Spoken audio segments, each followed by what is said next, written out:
Before we joined, we were definitely in burnout. I was working an off-farm job full-time.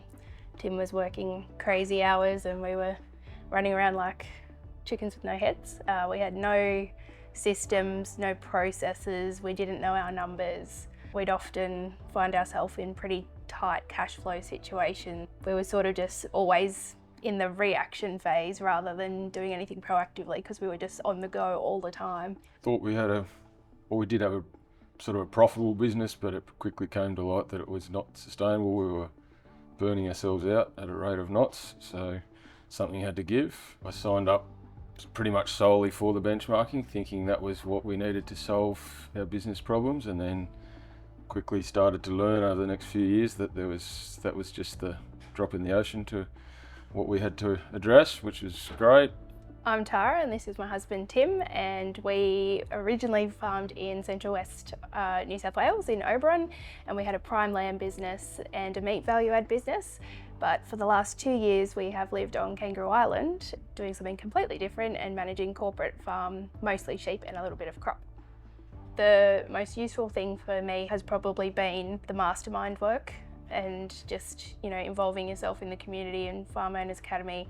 Everyone is there to genuinely help themselves, but also help each other. And I think there's very minimal other communities where you would find that. No question is a stupid one, and everyone's always willing to lend help or give advice. When we started, I said that we didn't have any processes or systems. I found the resources really useful, that farm owners have simple things as a Monday morning meeting and having a template for that, or something down to improving your job ad. There's a lot of resources which have really helped us refine things. One of the biggest things for me is the accountability piece. Like, we were being inefficient with our time, but then it's really positive when someone challenges you in a caring way that you're probably not spending the time how you should be.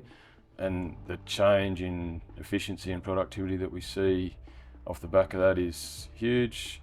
We've made some pretty big changes, like moving to a different state, moving to an island.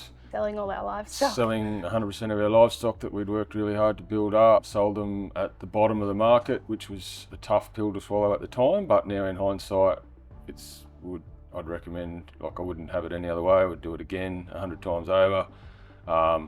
It's allowed us just to step back, refine our business model, run what I consider our version of a freedom farm, where we can have financial freedom but still be involved. It's opened my eyes to the fact that you can do two things at once. You just have to do it smarter rather than what we were doing, trying to do everything ourselves. Sometimes you just have to be pushed in the right direction to make something work. Yeah, so we're in a far better place than where we were. And we have a much better work-life balance. We've got a 3-year-old boy and we get a lot more family time and just time to slow down, really.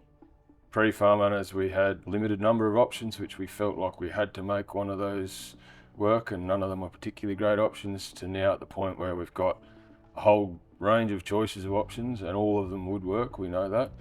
I would say, if you're thinking about it, give it a crack. Just know, go to one thing and see how you like it. If it's not for you, it's not for you, but you might be surprised. The first couple of months or whatever can be a bit daunting when you come to an event like a deep dive, and there's lots of people, and often people that are perhaps bigger or better or more scaled than you with more equity, and it can all be really daunting, but it's really easy to quickly fall into the great community and just be open-minded, let people challenge you. I will always remember, I think it was Hutch very early on said, you want to be the dumbest person in this room. You can learn so much from other people.